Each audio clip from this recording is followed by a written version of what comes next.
What is going on, guys? Mobile Carrier News here.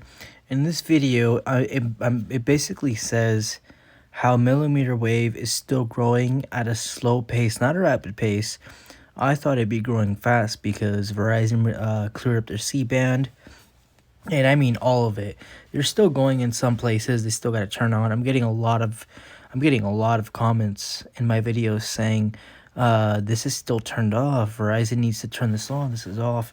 And people are just getting LTE. People are just getting 5G DSS. And I do agree 100% with them.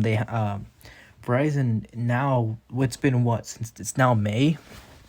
It's in January. They haven't turned on all C-band. I think I think should keep turning it on. Yeah, they're adding what they could be adding 60 megahertz of spectrum additional. They could be adding 100 megahertz, 200 megahertz. Keep in mind, Verizon is investing 50 to 60 billion dollars a year with C-band, and the fact they've turned a lot of it on, but I still think some of it is turned off. I do know T-Mobile does have some millimeter wave too, aka ultra capacity. They need to turn that on because I'm pretty sure they're experiencing the same thing as as Verizon. AT&T for some reason decided to listen to the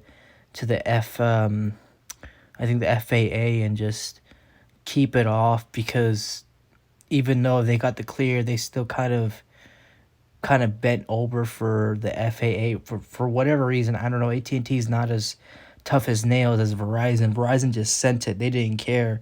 Even if the FAA said, "Oh, turn it back off. We change our minds." Verizon doesn't turn around and listen to them. But the good news is it's still favorable, and I do agree. Millimeter wave does need to be more looked upon because it's actually faster than LTE. The reason I have LTE, and don't get me wrong, LTE is pretty fast.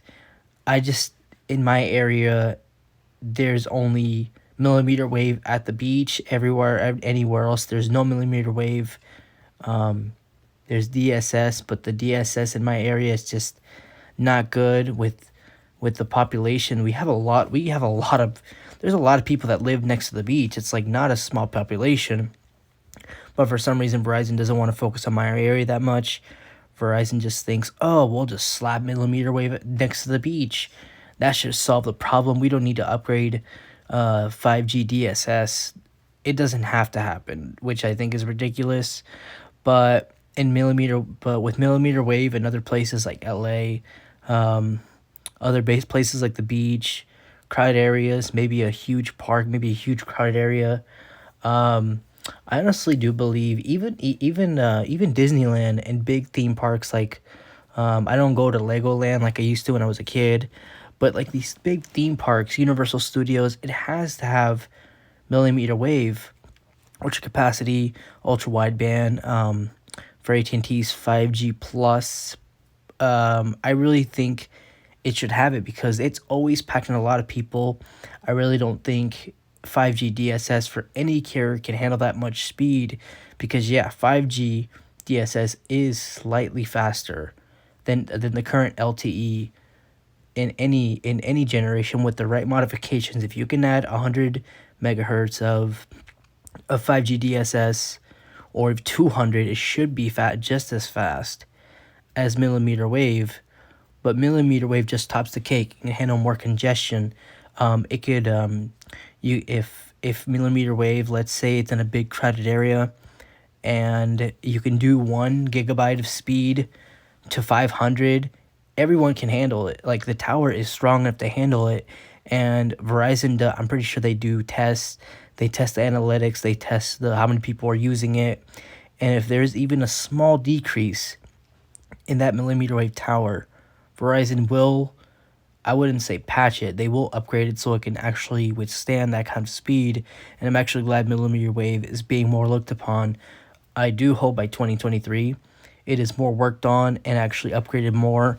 And I honestly hope for all carriers 5G DSS is hopefully replaced with maybe CBRS, maybe add an additional more megahertz, improve low band and mid band, because it's going to come to a point where 5G DSS can't really stay here for much longer.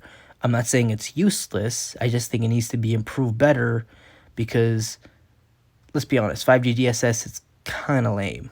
Like to have it here for 3, 4 more years, no, we just need to replace it. Make it faster 5G.